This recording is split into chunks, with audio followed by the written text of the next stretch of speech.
Orang tahu diri itu adalah orang yang sadar bahwa masih sangat banyak hal yang belum dia tahu. Ketika kita merasa tidak tahu, berarti kita akan belajar. Berarti kita akan nambah wawasan baru, nambah ilmu baru. Kita tambah meningkat kualitasnya. Kalau kita merasa sudah tahu, tidak akan meningkat lagi. Sudah selesai, wong kita merasa sudah. Ngaji Filsafat bersama Bapak Fahrudin Faiz. Mari kita simak.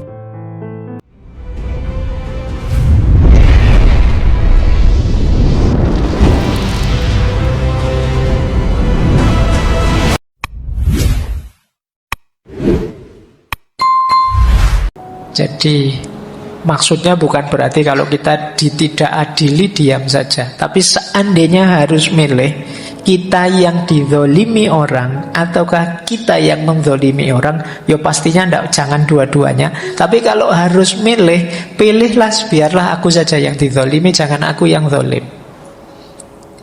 Kenapa? Karena kalau aku yang zolim, itu sebenarnya yang rusak diriku sendiri. Kalau aku yang menyusahkan orang, itu kita tidak sadar sedang meruntuhkan tadi loh, jiwa kita sendiri, mengacaukan jiwa kita sendiri.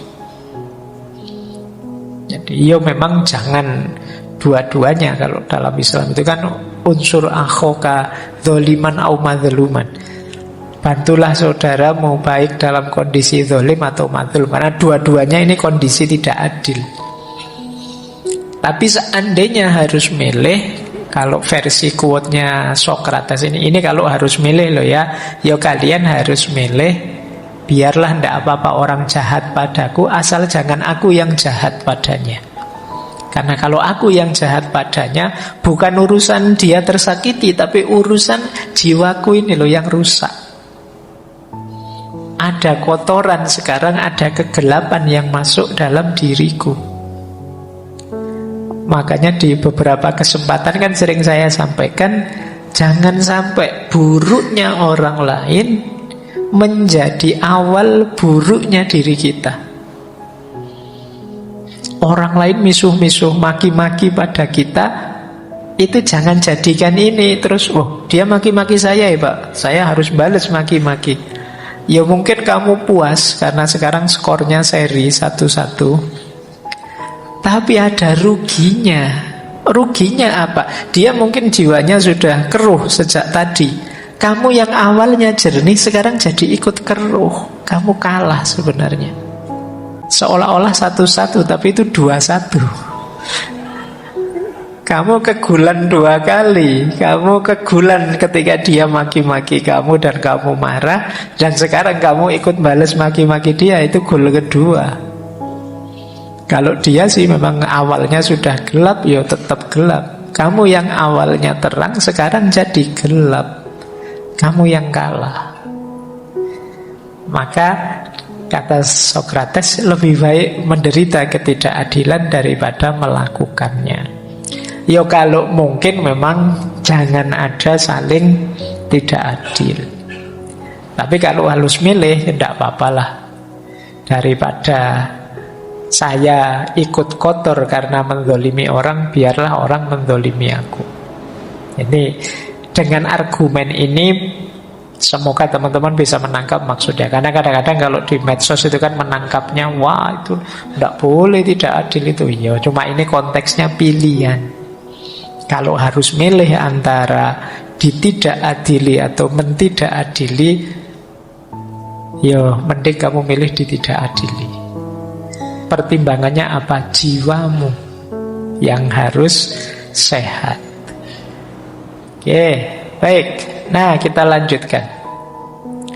Kebajikan itu nanti, atau virtu kalau bahasa Inggrisnya, menurut Socrates, apa sih kebajikan itu? Kebajikan itu adalah kebijaksanaan.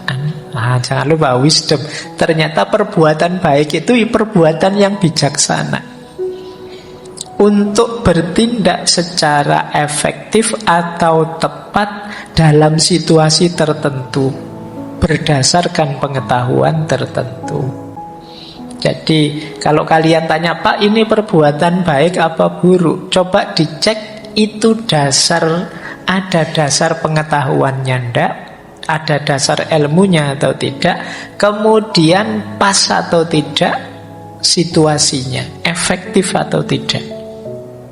Kalau pakai bahasa epistemologi, dasar pengetahuan itu namanya know that. Kesesuaian dalam pelaksanaan, kecocokan dalam pelaksanaan itu namanya know how. Jadi baik itu know that dan know how. Know that itu tahu apa, know how itu tahu bagaimana. Jadi know that, saya tahu bahwa Allah itu satu-satunya, tauhid. Nah, know how itu saya tahu bagaimana caranya menomorsatukan Allah secara pas, secara tepat. Inilah baik namanya. Jujur itu baik. Dalam posisi situasiku saat ini, cara jujur yang pas itu begini. Nah, itu namanya know how. Itulah yang disebut bijaksana. Makanya kalau ada pernyataan kebenaran itu belum cukup, kita perlu sampai pada kebijaksanaan. Kebenaran itu know that. Kebijaksanaan itu know how. Jadi saya ngerti, Pak, yang benar ini. Nah, know how-nya lah, terus kamu melaksanakannya bagaimana? Kamu menjalankannya bagaimana kebenaran itu know how. Ada banyak kebenaran yang kalau dijalankan tanpa kamu pertimbangkan situasi, dia bisa berubah jadi keburukan. Berarti kamu tidak bijaksana, tidak pinter know how-nya. Jadi ya karena hidup itu kan nggak sesimpel di teorinya, kadang situasinya kompleks sudah. Ada temenmu dandan berjam-jam terus, aku cantik enggak? Oh, itu kan pertanyaan menjebak itu. Ini mau jujur apa mau?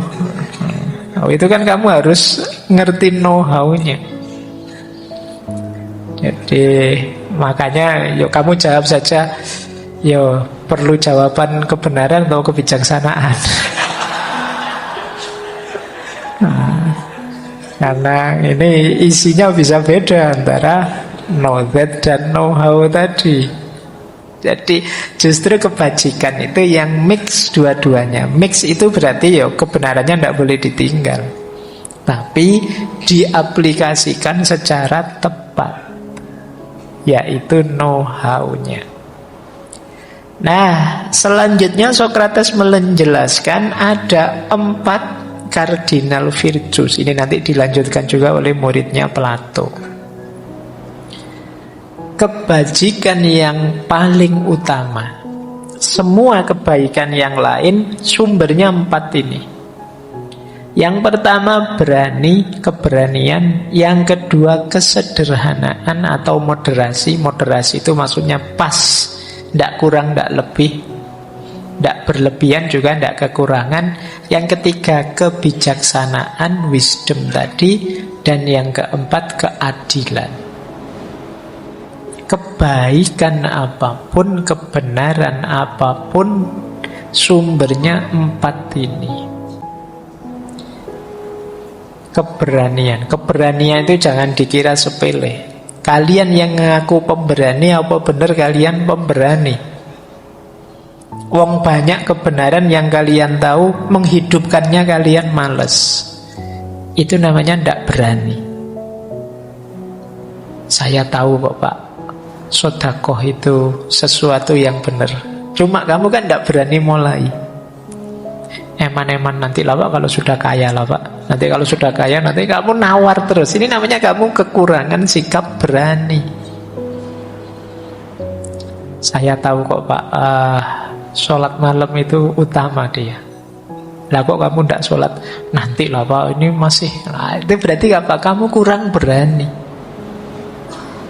Jangan dikira keberanian itu simple. Justru kebaikan tidak akan lahir kalau tidak ada keberanian. Yang kedua moderasi. Moderasi itu maksudnya pas, tidak kurang, tidak lebih.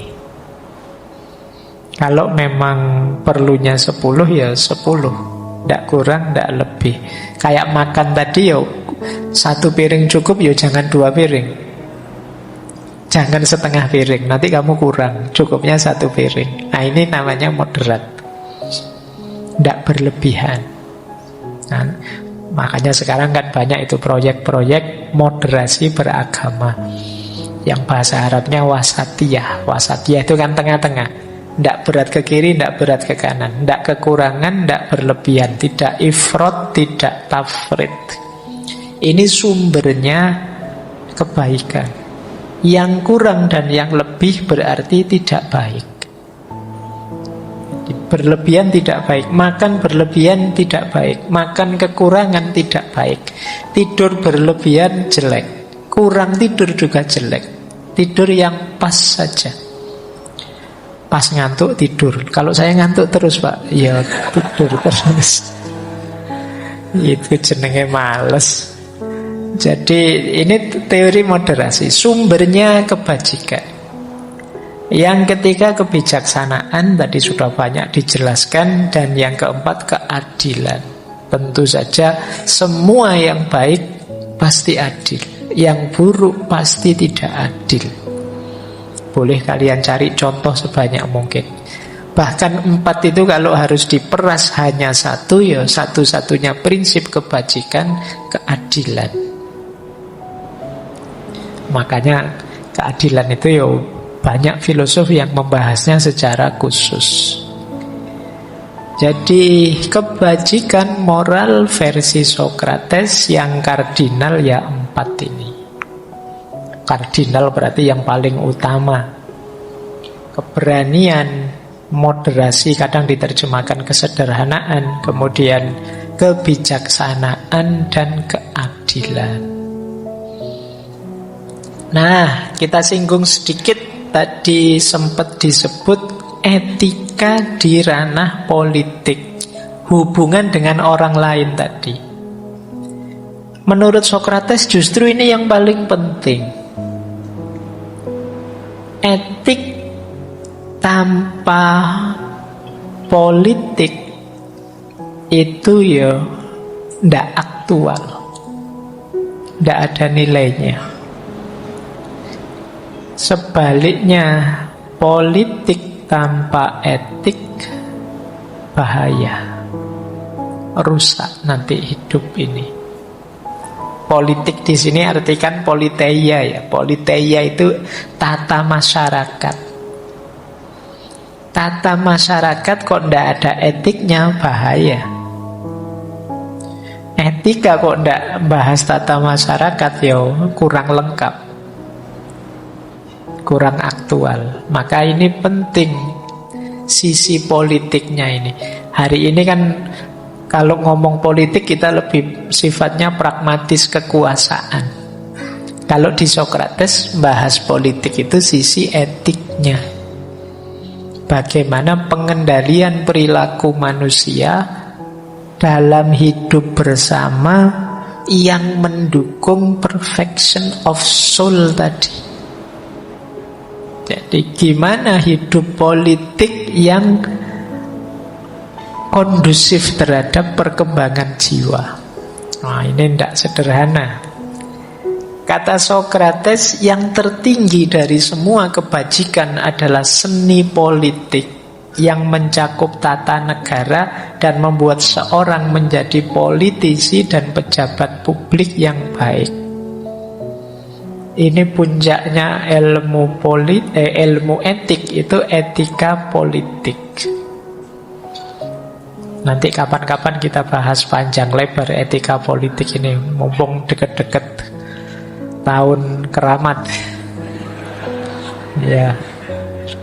Nah, hari ini banyak orang lupa. Ketika ngomong etik itu bayangannya hanya kekuasaan.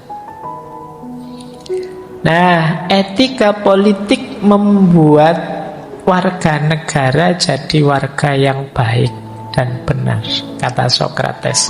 Etika politik akan melahirkan politikus sejati. Politikus sejati itu insan kamil atau manusia sempurna yang jiwanya memuncak, perfection of soul tadi, sekaligus dia mampu mempengaruhi jiwa-jiwa yang lain sehingga juga sama-sama memuncak. Hidup bersama di tengah masyarakat yang sama-sama mendukung pertumbuhan jiwa, tidak malah merusaknya. Inilah sisi etiknya politik. Dan ini menurut Sokrates tidak bisa instan. Harus ada pendidikan politik yang mengajarkan etika politik. Jadi pendidikan tentang etika politik. Nah ini saya tidak tahu kalian di kampus ada tidak, meskipun jurusannya bukan politik, ada tidak mata kuliah etika politik. Oke, kan kalian gelisah belakangan ini dengan politik. Coba ada ndak ya? Atau mungkin di lembaga-lembaga apa, silahkan diikuti. Karena ini nanti berhubungan dengan tata masyarakat. Sementara hidup kita itu tidak bisa dilepaskan dari hidupnya masyarakat. Sekarang kita jelajahi beberapa prinsip besar etik dari Sokrates. Ini yang saya sebut tahu diri dan tahu batas, versi Sokrates. Kata Sokrates, orang tahu diri itu adalah orang yang sadar bahwa masih sangat banyak hal yang belum dia tahu. Ini penting, rasa tidak tahu itu. Jadi kita ini kan sering lebih merasa tahu apa-apa. Justru kata Sokrates, harusnya kita lebih merasa tidak tahu apa-apa. Kenapa? Ketika kita merasa tidak tahu, berarti kita akan belajar. Berarti kita akan nambah wawasan baru, nambah ilmu baru. Nah, disinilah nanti kita tambah meningkat kualitasnya. Kalau kita merasa sudah tahu, tidak akan meningkat lagi. Sudah selesai, wong kita merasa sudah. Ini rumus pertama. Orang yang tahu diri dan tahu batas. Orang yang merasa tahu segalanya, berarti dia tidak tahu dirinya, tidak kenal dirinya. Sepinter apapun dia, pasti masih sangat banyak hal yang dia tidak tahu. Harus tetap sadar, aku belum tahu. Aku masih harus banyak tahu. Ini prinsip sehubungan dengan tadi loh. Karena dasarnya moral itu pengetahuan. Ya kita kalau ingin semakin baik harus terbuka untuk belajar. Kalau kita ingin terbuka diri kita, siap belajar, ya mental kita adalah mental tidak tahu dan ingin tahu. Bukan mental sudah tahu. Biasanya kalau orang sudah tahu itu akhirnya ya jadi tukang ngasih tahu, padahal dia belum tahu. Ini bahaya kalau kata Imam Ghazali kan, kalau ada orang yang tidak sadar, tidak tahu bahwa dirinya tidak tahu, ini orang ini bahaya, harus segera diingatkan. Karena kalau orang tidak tahu, kalau aku ini tidak tahu, itu kan gayanya kayak seperti orang tahu, padahal dia tidak tahu. Akhirnya apa? Yo, gayanya kayak kiai kemana-mana. Kamu harus sabar, kamu harus banyak ibadah, kamu. Dia pengetahuannya hanya copy paste misalnya. Wong itu coba nge-share postingannya orang saja, tapi kamu merasa seolah-olah aku sudah tahu. Nah ini yang kita pakai rumus ini, kurang tahu diri. Harus tahu diri. Kemarin saya ada yang bertanya itu, pertanyaan sangat fikih sekali. Kan sudah saya bilang di mana-mana saya bukan ahli fikih. Ketika pertanyaannya fikih, ya saya jawabnya mohon maaf, saya tidak tahu. Pak Faiz, kalau saya yang tanya mesti males nyari jawabannya. Loh ya memang kalau tanya filsafat, ayo lah. Kalau saya tidak tahu tak cari-cari. Wong saya bukan ahli fikih. Kalau filsafat oke. Kalau fikih bukan ahlinya, nanti dianggap kayak orang ahli fikih padahal bukan ahli fikih, nanti ngasih fatwa yang menjerumuskan. Harusnya haram terus dibilang bisa saja itu halal. Itu kan caramu kan begitu. Tergantung perspektifnya dari mana. Itu kan kamu sering ngawur begitu. Intinya nggak tahu. Jangan, kalau nggak tahu bilang aja nggak tahu. Kalau kamu sesat sendirian nggak apa-apa. Tapi kalau kamu menyesatkan orang itu bahaya. Nah, itu prinsip tahu diri, tahu batas. Yang kedua, ada lagi prinsip tahu batas. Ini kalimat terkenal dari Sokrates. Orang yang tidak puas dengan apa yang dimilikinya, dia tidak akan puas dengan apa yang ingin dia miliki. Ini sebenarnya penjelasan tentang orang yang tadi ambisius, orang yang hanya fokus pada kesenangan dan pengakuan orang lain. Orang ambisius itu ya biasanya tidak menikmati yang sekarang dinikmati, mikirnya yang lain terus. Akhirnya apa? Dia tidak bisa bahagia. Jadi orang yang tidak bisa menikmati yang dia miliki sekarang karena mikir target sesuatu, seandainya yang dia target itu sudah kena, dia pun akan tidak bahagia juga. Kenapa? Dia pasti ingin yang lebih, yang lagi. Jadi itu ciri, kata Sokrates. Berarti apa? Ini sebenarnya kalau pakai bahasa agama, jadilah pribadi yang bersyukur. Bersyukur bukan berarti mandek, tapi iya, saya punya target ke depan ini, tapi saya bisa menikmati yang saya miliki sekarang. Ya nanti kalau dapat lebih, saya syukuri lagi, saya nikmati lagi. Jadi karena mentalnya memang mental bersyukur. Tapi kalau mentalnya menuntut, ya sekarang punya berapa dia menuntut lebih, besok dapat lebih pun dia menuntut lebih lagi. Tidak ada titiknya, koma terus. Itu kan capek hidupmu kalau koma terus. Ya harus bisa menikmati situasimu hari ini, mensyukuri. Sekarang jomblo, bersyukur, alhamdulillah Pak, tidak ada yang ganggu. Besok mungkin dapat pasangan, alhamdulillah, sekarang tidak sendirian lagi. Jadi kalau kamu jomblo mikir gimana dapat pasangan, kamu tidak bahagia sekarang, mungkin besok juga tidak bahagia. Begitu dapat pasangan, bayangan saya tidak kayak gini loh Pak, punya pasangan. Ternyata beda. Nah, itu bagian dari ayo kenali diri, tahu batas kita. Yang ketiga, Sokrates bilang, ingatlah tidak ada sesuatu yang tetap dalam urusan manusia. Oleh karena itu, hindari kegembiraan berlebihan dalam kemakmuran atau kesedihan berlebihan dalam kesengsaraan. Ini kalau baca kalimat ini terus kamu tidak tahu bahwa ini yang ngomong Sokrates, mungkin kamu anggap ini sufi yang ngomong. Karena kalimatnya sangat sufistik. Jangan berlebihan, apapun nanti akan lewat dan berlalu.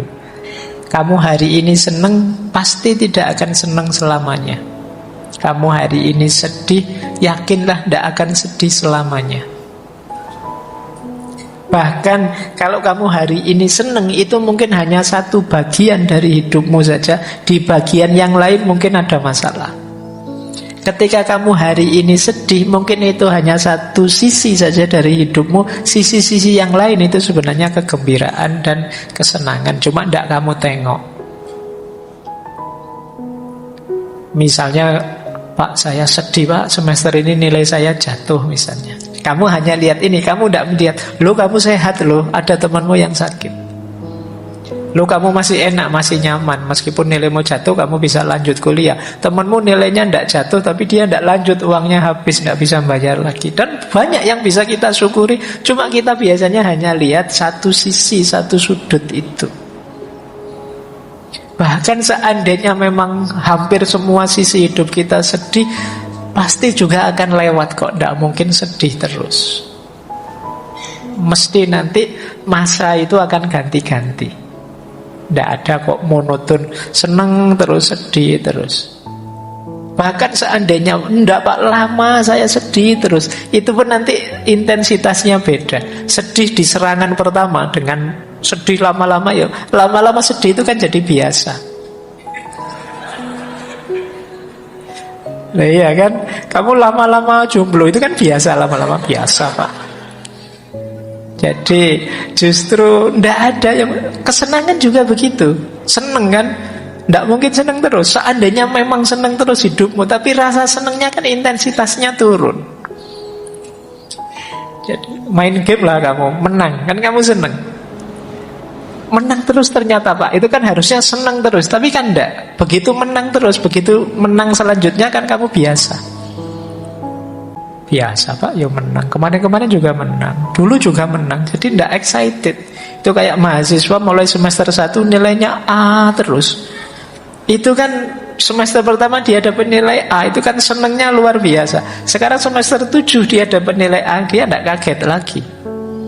Nilaiku A ya, biasa. Oh. Padahal temennya dapat nilai C+ saja sujud syukur.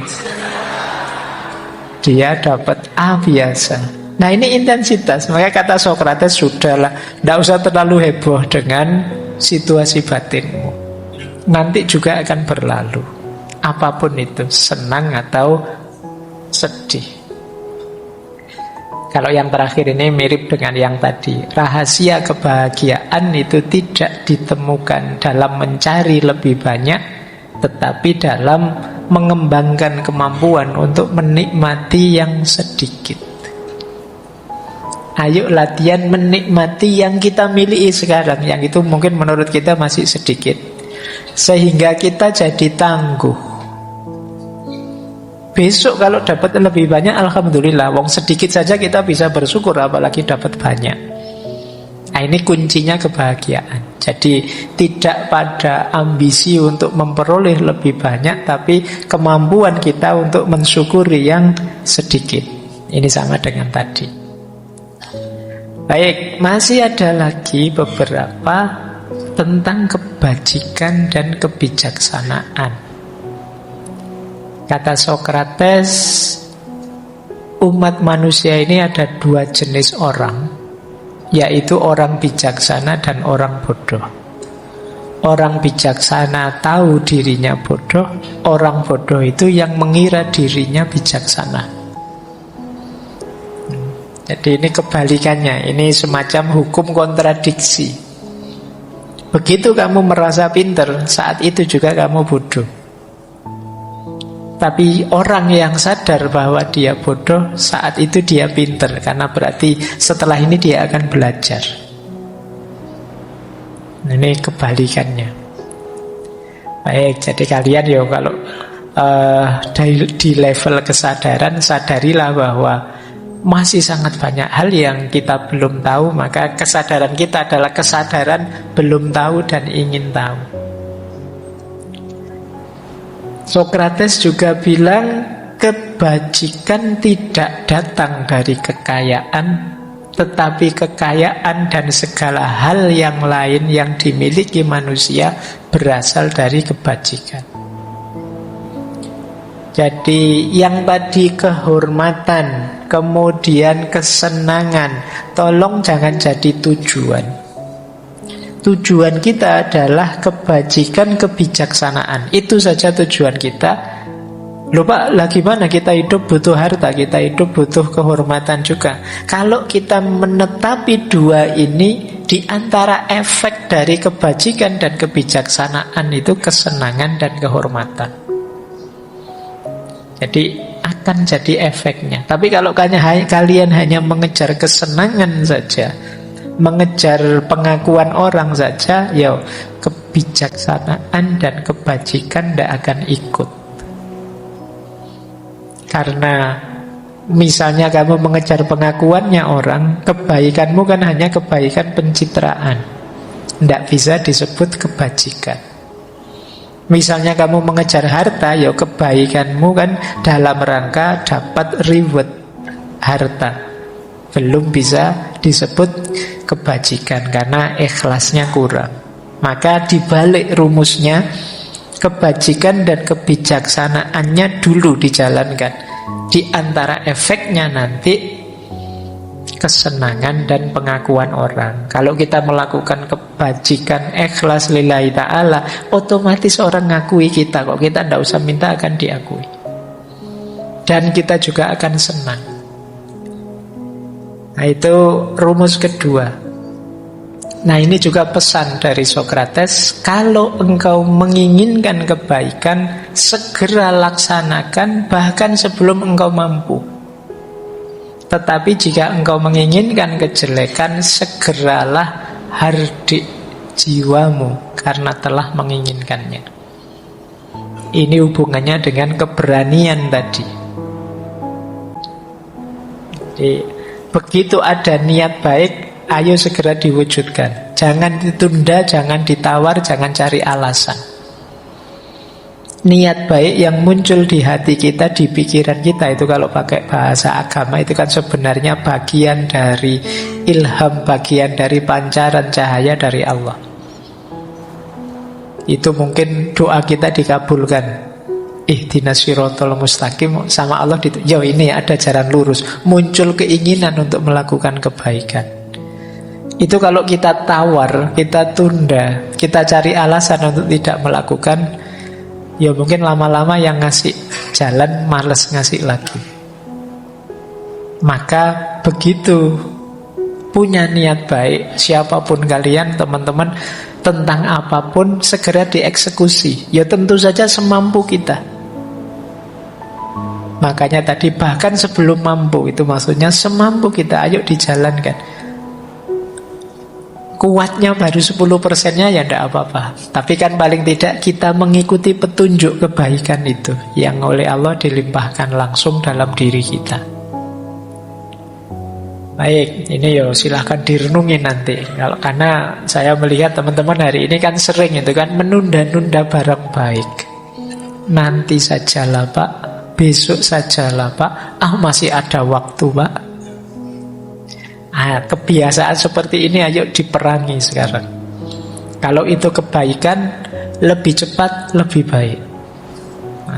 Kalau untuk keburukan sebaliknya, begitu muncul niat buruk, segera bersihkan.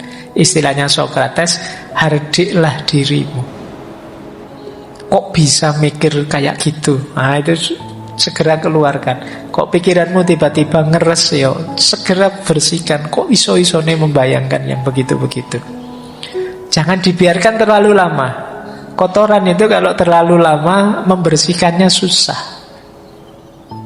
Pikiran buruk, keinginan buruk, itu kalau masuk di dalam diri kita terlalu lama, selain membersihkannya susah, akan mengotori yang lain. Jadi ya mungkin membuat ini instalasi dalam dirimu konslet sudah. Pikiranmu ngeres tadi, itu akhirnya kan terus kamu kemana-mana ya lihatnya ngeres sudah. Kacamatamu kacamata ngeres, kacamata buram. Maka begitu ada keinginan buruk, cita-cita buruk, pikiran buruk, cepat-cepat dibersihkan.